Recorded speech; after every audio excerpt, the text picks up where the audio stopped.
The red mother with child എന്നുള്ള graphic നോവലാണ് നമ്മൾ നോക്കുന്നത് by Christian Lax. So Christian Lax എന്ന് പറഞ്ഞ റൈറ്റർ, അദ്ദേഹം ഫ്രഞ്ച് റൈറ്ററാണ്, French comic book artist and റൈറ്ററാണ്. ആൻഡ് ഒരുപാട് ഗ്രാഫിക് നോവൽസ് ഒക്കെ അദ്ദേഹം ചെയ്തിട്ടുണ്ട്, അദ്ദേഹം എഴുതിയിട്ടുണ്ട്. സോ അദ്ദേഹത്തിൻ്റെ ഏറ്റവും ഇമ്പോർട്ടൻ്റ് ആയിട്ടുള്ളൊരു വർക്കാണ് നമുക്ക് പഠിക്കാനുള്ള the red mother with child എന്നുള്ളത്. സോ അതിനകത്ത് വരുന്ന തീം എന്ന് പറയുന്നത്, അല്ലെങ്കിൽ ആ ഒരു നോവൽ ഡീൽ ചെയ്യുന്നത് ഹിസ്റ്ററി, ആർട്ട് ആൻഡ് കണ്ടംപററി ആയിട്ടുള്ള സോഷ്യോ പൊളിറ്റിക്കൽ ഇഷ്യൂസാണ്. സോ അലോ എന്നുള്ള ഒരു യങ് മാലിയൻ ഹണി ഹണ്ടർ, ആ പയ്യൻ്റെ journey from Africa to Europe, അതാണ് ഈ ഒരു നോവൽ കാണിക്കുന്നത്. ആ പയ്യൻ്റെ കയ്യിൽ ഒരു ഏൻഷ്യൻ്റ് ആയിട്ടുള്ള പഴയ ഒരു ഡോഗോൺ സ്കൾപ്ചർ ഉണ്ടായിരുന്നു. And he saved it from the destruction by extremist. അതായത് ആഫ്രിക്കയിൽ കുറച്ച് ആളുകൾ, കുറച്ച് എക്സ്ട്രീമിസ്റ്റ് ഗ്രൂപ്പുകാർ ഈ പഴയ കാര്യങ്ങൾ അല്ലെങ്കിൽ സേക്രഡായിട്ട് കൺസിഡർ ചെയ്യുന്ന കുറേ കാര്യങ്ങളൊക്കെ നശിപ്പിക്കാൻ വന്ന സമയത്ത് അവിടെ ഉണ്ടായിരുന്ന ഏൻഷ്യൻ്റ് ആയിട്ടുള്ള ഡോഗോൺ സ്കൾപ്ചർ, ആ സ്കൾപ്ചർ ഈ കുട്ടിയെടുത്ത് സേവ് ചെയ്യുവാണ്. അപ്പോൾ ഈ കുട്ടിയുടെ മിഷനാണ് ഈ സ്റ്റാച്യു എന്താണ് പാരീസിലുള്ള ലൊവേർ മ്യൂസിയത്തിൽ കൊണ്ടെത്തിക്കുക എന്നുള്ളത്. കാരണം അത്രയ്ക്ക് ഇത് പ്രിസർവ് ചെയ്യേണ്ട, പ്രൊട്ടക്റ്റ് ചെയ്യേണ്ട ഒരു കാര്യമായതുകൊണ്ടും പിന്നെന്താണ് ഇവരുടെ ആ ഒരു കൾച്ചറിനെയും ട്രൈബിനെയൊക്കെ കാണിക്കുന്ന ഒരു കാര്യമായതുകൊണ്ട് ഇതെങ്ങനെയെങ്കിലും പ്രിസർവ് ചെയ്തേ പറ്റൂ. So this boy was on a mission to hand over this എന്താ പറയുക സ്കൾപ്ചർ ടു, അല്ലെങ്കിൽ this masterpiece to Louvre museum in Paris. ഒരു 14th century മാസ്റ്റർ പീസാണ് ഈ ഒരു സ്കൾപ്ചർ എന്ന് പറയുന്നത്. മാസ്റ്റർ ഓഫ് ടിൻഡം അയാളാണ് ഇത് ചെയ്തത്, ക്രിയേറ്റ് ചെയ്തത് ഈ ഒരു സ്റ്റാച്യു. ഓക്കെ, അപ്പോൾ ഈ സ്റ്റോറിക്കകത്ത് കൊളോണിയലിസം ഉണ്ട്, കൾച്ചറൽ ഹെറിറ്റേജ് ഉണ്ട്, മൈഗ്രേഷൻ ഉണ്ട്, പിന്നെ സർവൈവൽ തീമായിട്ട് വരുന്നുണ്ട്. അപ്പോൾ പ്ലോട്ട് സമ്മറി നോക്കുകയാണെന്നുണ്ടെങ്കിൽ പാർട്ട് 1 ഈ റെഡ് മദർ സ്റ്റാച്യുവിൻ്റെ ഒറിജിനാണ് കാണിക്കുന്നത്. ഈ നോവൽ തുടങ്ങുന്നത് മാലി എന്നുള്ള സ്ഥലത്താണ്. അവിടെ ഈ കുട്ടി, അതായത് ഈ ബോയ് അലോ എന്ന് പറയുന്ന boy, he stumbles upon an ancient sculpture and this sculpture was hidden inside a baobab tree. അതായത് വലിയൊരു ട്രീ ആണ്, ബാobab ട്രീ എന്ന് വെച്ചാൽ വലിയൊരു ട്രീ ആണ്. ഭയങ്കര ഹൈറ്റും നല്ല വണ്ണവും വീതിയൊക്കെ ഉള്ളൊരു നല്ല വലിപ്പമുള്ള മരമാണ് ബാobab ട്രീ. അപ്പോൾ ആ ട്രീയുടെ അകത്താണ് ഈ ഒരു സ്കൾപ്ചർ ഇരുന്നത്. ആൻഡ് അപ്പം എങ്ങനെയോ എക്സ്ട്രീമിസ്റ്റുകൾ ഈ ഏൻഷ്യൻ്റ് ആയിട്ടുള്ള കാര്യങ്ങളെല്ലാം ഇങ്ങനെ ഡിസ്ട്രോയ് ചെയ്യാൻ വേണ്ടി ഈ ഒരു സ്ഥലത്ത് എത്തിയിരിക്കുമായിരുന്നു, മാലിയിൽ എത്തിയിരിക്കുമായിരുന്നു.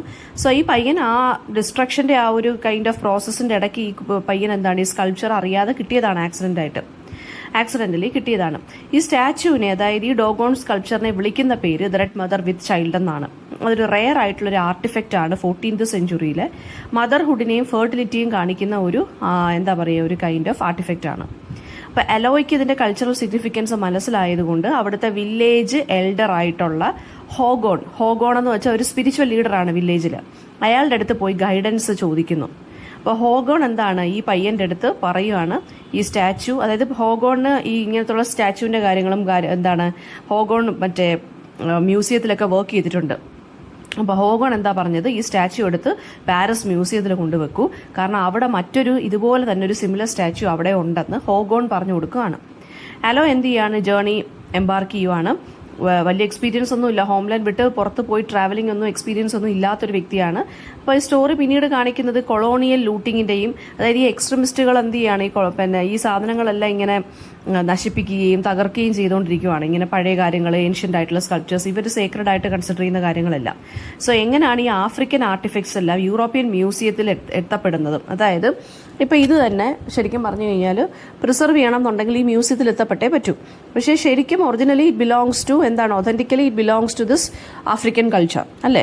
പക്ഷേ നമ്മൾ പ്രിസർവ് ചെയ്യണമെന്നുണ്ടെങ്കിലും എന്ത് ചെയ്യണം, നമ്മൾ ആ യൂറോപ്യൻ മ്യൂസിയത്തിലൊക്കെയാണ് മിക്കവാറും ഇവരുടെ ഉള്ള സ്കൾപ്ചേഴ്സും ഇങ്ങനെ ഓൾഡ് ആയിട്ടുള്ള ഏൻഷ്യൻ്റ് ആയിട്ടുള്ള കുറേ കാര്യങ്ങളെല്ലാം ഈ യൂറോപ്യൻ മ്യൂസിയത്തിലാണ്. പ്രിസർവേഷൻ എന്നുള്ള, അതായത് പ്രൊട്ടക്ട് ചെയ്ത് വെക്കണം എന്നുള്ള പേരിൽ, എന്നുള്ള പ്രിട്ടൻഷനിൽ ഇവരുടെ കാര്യങ്ങളെല്ലാം ലൂട്ട് ചെയ്ത് യൂറോപ്യൻ പവേഴ്സ്, അതായത് കൊളോണിയലിസത്തിന് ശേഷം എന്താണ് ഇവരുടെ സാധനങ്ങളെല്ലാം അവിടെ ഇരിക്കുവാണ്. ഓക്കെ, അപ്പോൾ യൂറോപ്യൻ കൺട്രീസിലൊക്കെ ഇരിക്കുകയാണ് ഈ ആഫ്രിക്കൻ, അവരിങ്ങനെ ഭയങ്കര സേക്രഡായിട്ട് അല്ലെങ്കിൽ ഡിവൈനായിട്ട് കണ്ടുകൊണ്ടിരിക്കുന്ന കാര്യങ്ങൾ ഫുള്ള്. ദെൻ പാർട്ട് 2 ആ മൈഗ്രേഷൻ ജേർണിയെക്കുറിച്ച്, വളരെ ഡേഞ്ചറസ് ആയിട്ടൊരു ജേർണിയെക്കുറിച്ച് പറയുവാണ്. അലോ എന്താണ് കുറേ ഗ്രൂപ്പ് ഓഫ് മൈഗ്രൻസിൻ്റെ കൂടെ ആയിപ്പോയി. അവർ വാറിൽ നിന്നും ഓപ്പറേഷനിൽ നിന്നും ഇറങ്ങി ഓടി വന്നവരായിരുന്നു. അതായത് സുഡാനിലുള്ള ആളുകളുണ്ടായിരുന്നു, നൈജീരിയയിലുള്ള റെഫ്യൂജീസ് ഒക്കെ ഉണ്ടായിരുന്നു. ആൻഡ് ദെൻ അവരുടെ കൂടെയാണ് അലോ എന്ത് ചെയ്യുന്നത്, ട്രാവൽ ചെയ്യുന്നത്. And he travels across Sahara ഡെസേർട്ടിലോട്ട് പോവുകയാണ് ലിബിയയിലെത്താൻ. അപ്പോൾ ആ ലിബിയ എന്നുള്ള കൺട്രിയിൽ ശരിക്കും പറഞ്ഞാൽ ഭയങ്കര നല്ല രീതിയിലുള്ള സിവിൽ വോറും ഹ്യൂമൻ ട്രാഫിക്കിങ്ങും മനുഷ്യക്കടത്ത് നടന്നുകൊണ്ടിരിക്കുകയാണ്. സോ അവിടുന്ന് കുറേ ആളുകൾ രക്ഷപ്പെട്ടുകൊണ്ടിരിക്കുകയാണ്. അപ്പോൾ സഹാറയിൽ വെച്ച് ഇവരെ എല്ലാവരെയും കണ്ടുകൂട്ടി നമ്മുടെ അലോ അവരെല്ലാവരുടെയും കൂടെ ഒത്തുചേർന്ന് ഇവർ ലിബിയയിലോട്ട് പോവുകയാണ്. അപ്പോൾ വളരെ ഡേഞ്ചറസ് ആയിട്ടുള്ള ജേർണിയാണ് അത്. അലോയും അവൻ്റെ കമ്പാനിയൻസും എല്ലാം വിശക്കുന്നുണ്ട്. അവർക്ക് ഭയങ്കര ക്രൂവലായിട്ടുള്ള ഒരു കൈൻഡ് ഓഫ് ഇതാണ്, അറ്റ്മോസ്ഫിയർ ആണ്.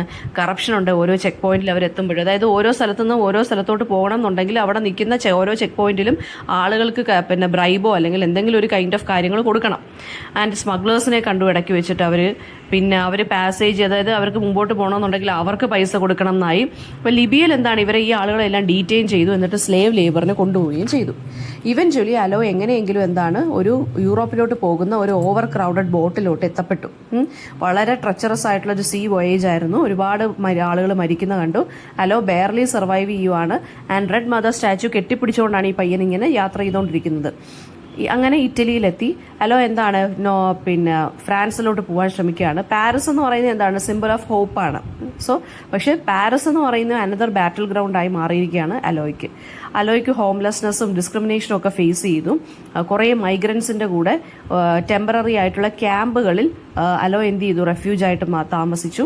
ആൻഡ് ഓൾസോ കുറേ വോളണ്ടിയേഴ്സിൻ്റെ ഹെൽപ്പ് എടുത്തു. ആൻഡ് ഈ വോളണ്ടിയേഴ്സ് എന്താണ്, പക്ഷേ അവർക്കും അറിയത്തില്ല ഈ മിഷൻ എങ്ങനെ ഫുൾഫിൽ ചെയ്യണം എന്നുള്ളത്, എങ്ങനെ മ്യൂസിയത്തിൽ കൊണ്ട് എത്തിക്കണം എന്നുള്ളത് അറിയത്തില്ല. കാരണം ആ മ്യൂസിയത്തിൽ തന്നെ ഇതിൻ്റെ മറ്റൊരു സിമിലർ ഒരു സ്കൾപ്ചർ അവിടെ ഇരിപ്പുണ്ട്.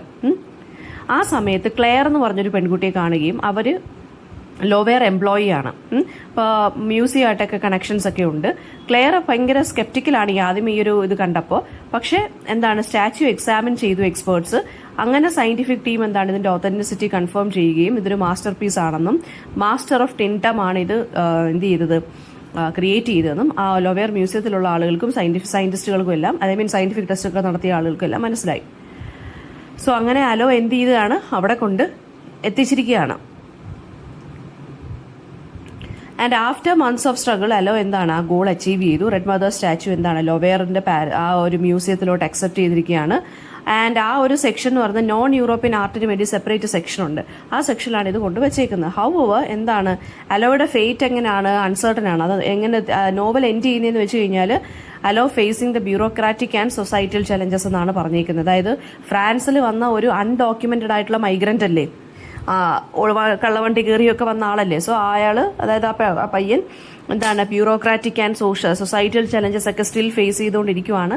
അവൻ്റെ ഇനി എങ്ങോട്ടുള്ള യാത്ര എങ്ങനെയാണ്, തിരിച്ച് ആഫ്രിക്കയിലോട്ട് ഇവന് പോകാൻ സാധിക്കുമോ, അതൊക്കെ ഭയങ്കര അൺസർട്ടൺ ആയിട്ടുള്ള രീതിയിലാണ് ഈ ഒരു ഗ്രാഫിക് നോവൽ എൻഡ് ചെയ്യുന്നത്. സോ അതായത് ഹിസ്റ്ററി പ്ലസ് കണ്ടംപററി ഇഷ്യൂ, പാസ്റ്റും പ്രസന്റും തമ്മിലുള്ള ഒരു കണക്ഷൻ ഇതൊക്കെയാണ് ഇതിനകത്ത് കാണിക്കുന്നത്. ഓക്കെ, മൈഗ്രേഷൻ്റെ കാര്യം, ഹെറിറ്റേജിൻ്റെ കാര്യം, കൊളോണിയലിസത്തിൻ്റെ ഇമ്പാക്റ്റ് ഒക്കെയാണ് ഇതിനകത്ത് കാണിക്കുന്നത്. അപ്പോൾ കൊളോണിയലിസവും എന്താ പറയുക ഇതിനകത്ത് ക്രിട്ടിസൈസ് ചെയ്യുന്നതെന്ന് വെച്ച് കഴിഞ്ഞാൽ ഈ യൂറോപ്യൻസ് അവർ ഈ ആഫ്രിക്കൻ ആർട്ടിഫിക്സ് ഒക്കെ അതായത് കോളനി ആക്കിയതിന് ശേഷം ആഫ്രിക്കയിലുള്ള കാര്യങ്ങളെല്ലാം എടുത്ത് പ്രിസർവ് ചെയ്യണമെന്ന് പറഞ്ഞ് അവരുടെ മ്യൂസിയത്തിലൊക്കെ കൊണ്ടങ്ങ് വെച്ചു അല്ലേ. ഇവരുടെ രാജ്യങ്ങളിലോട്ട് തിരിച്ച് ആ ഒബ്ജക്ട്സ് റിട്ടേൺ ചെയ്യുന്നുണ്ടോ, അതും ഇല്ല.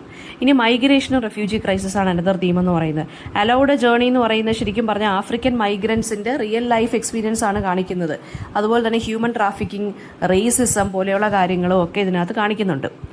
ആർട്ട് എന്ന് പറയുന്നത് ഇവിടെ ഒരു സിമ്പിൾ ഓഫ് ഐഡന്റിറ്റി ആയിട്ടാണ് ഇത് പറഞ്ഞേക്കുന്നത്. അതായത് ദ റെഡ് മദർ സ്റ്റാച്യു എന്ന് പറയുന്നത് അത് ഹിസ്റ്ററിയെ മാത്രം റെപ്രസെന്റ് ചെയ്യുന്നതല്ല, ആളുകളുടെ ഒരു ഗ്രൂപ്പ് ഓഫ് ആളുകളുടെ ഐഡന്റിറ്റി അല്ലെങ്കിൽ ഒരു എന്താ പറയുക ഒരു കമ്മ്യൂണിറ്റിയുടെ തന്നെ മെമ്മറിയാണ് അതിനകത്ത് കാണിക്കുന്നത് അല്ലേ.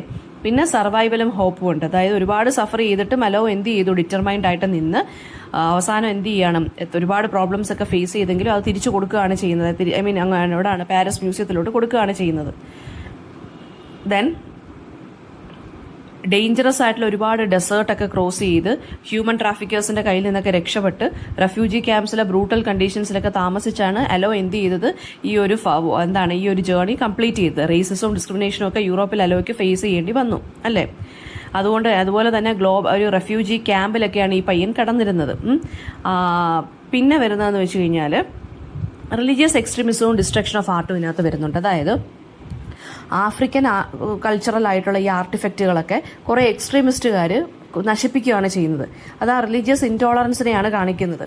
അപ്പോൾ മാലിയിലുള്ള ഈ എക്സ്ട്രീമിസ്റ്റുകൾ ബാവ ട്രീഡിന്റെ അകത്ത് നിന്ന് ഈ സ്റ്റാച്യു ഡിസ്ട്രോയ് ചെയ്യാൻ ശ്രമിക്കുന്നതിൻ്റെ ഇടയ്ക്കാണ് ഈ കുട്ടിക്ക് ഇത് കിട്ടുന്നത്. ഓക്കെ, അപ്പോൾ ഈ ഹിസ്റ്റോറിക്കൽ സൈറ്റ് വളരെ ഇമ്പോർട്ടൻ്റ് ആയിട്ടുള്ള ഇവർ ഭയങ്കര സേക്രഡ് ആയിട്ട് കൺസിഡർ ചെയ്യുന്ന സൈറ്റുകളെല്ലാം ഈ ആളുകൾ വന്ന് എന്ത് ചെയ്യാണ്, ടാർഗറ്റ് ചെയ്ത് ഈ പിന്നെന്താണ് നശിപ്പിക്കാൻ ശ്രമിക്കുകയാണ്, റിലിജന്റെ പേരും പറഞ്ഞ്. അതാണ് മാലിയിൽ, അതായത് അലോയുടെ ആ ഹോം ടൗണിൽ സംഭവിച്ചുകൊണ്ടിരിക്കുന്നത് അതായിരുന്നു. പിന്നെ മ്യൂസിയത്തിന്റെ റോൾ എന്താണെന്ന് ചോദിച്ചു കഴിഞ്ഞാൽ, മ്യൂസിയം എന്ന് പറയുമ്പോൾ എന്താണ്, ആർട്ടിനെ പ്രിസർവ് ചെയ്യുന്ന കാര്യമാണ്. സോ ഈ ലൊവേറിലുള്ള സ്ഥലത്ത്, അതായത് ലൊവേർ മ്യൂസിയത്തിൽ ശരിക്കും പറഞ്ഞു കഴിഞ്ഞാൽ ലൂട്ടഡ് ആയിട്ടുള്ള ആർട്ടിഫിക്ട്സ്, അത് ഒന്ന് ഓർത്ത് കഴിഞ്ഞാൽ ഈ ലൊവേർ മ്യൂസിയത്തിനകത്ത് യൂറോപ്യൻസ് പല സ്ഥലങ്ങളിൽ പോയി കോളനിയാക്കി അവിടെ നിന്നെല്ലാം എടുത്തുകൊണ്ട് വന്ന സാധനങ്ങളൊക്കെയാണ് ഇവിടെ കൊണ്ട് സൂക്ഷിക്കുന്നത്. പക്ഷേ അത് റിട്ടേൺ ചെയ്ത് ഇവരുടെയൊക്കെ ഹോം കൺട്രീസിലോട്ട് വിടണം എന്നുള്ളൊരു തോന്നൽ ഇവർക്ക് ആർക്കും ഇല്ല. പിന്നെ എന്ന് വരുന്നതെന്ന് വെച്ചാൽ കൊളോണിയൽ ലെഗസി, അല്ലെങ്കിൽ കൊളോണിയൽ ലെഗസിയെ കുറിച്ച് പറയുന്നുണ്ട്. അതായത്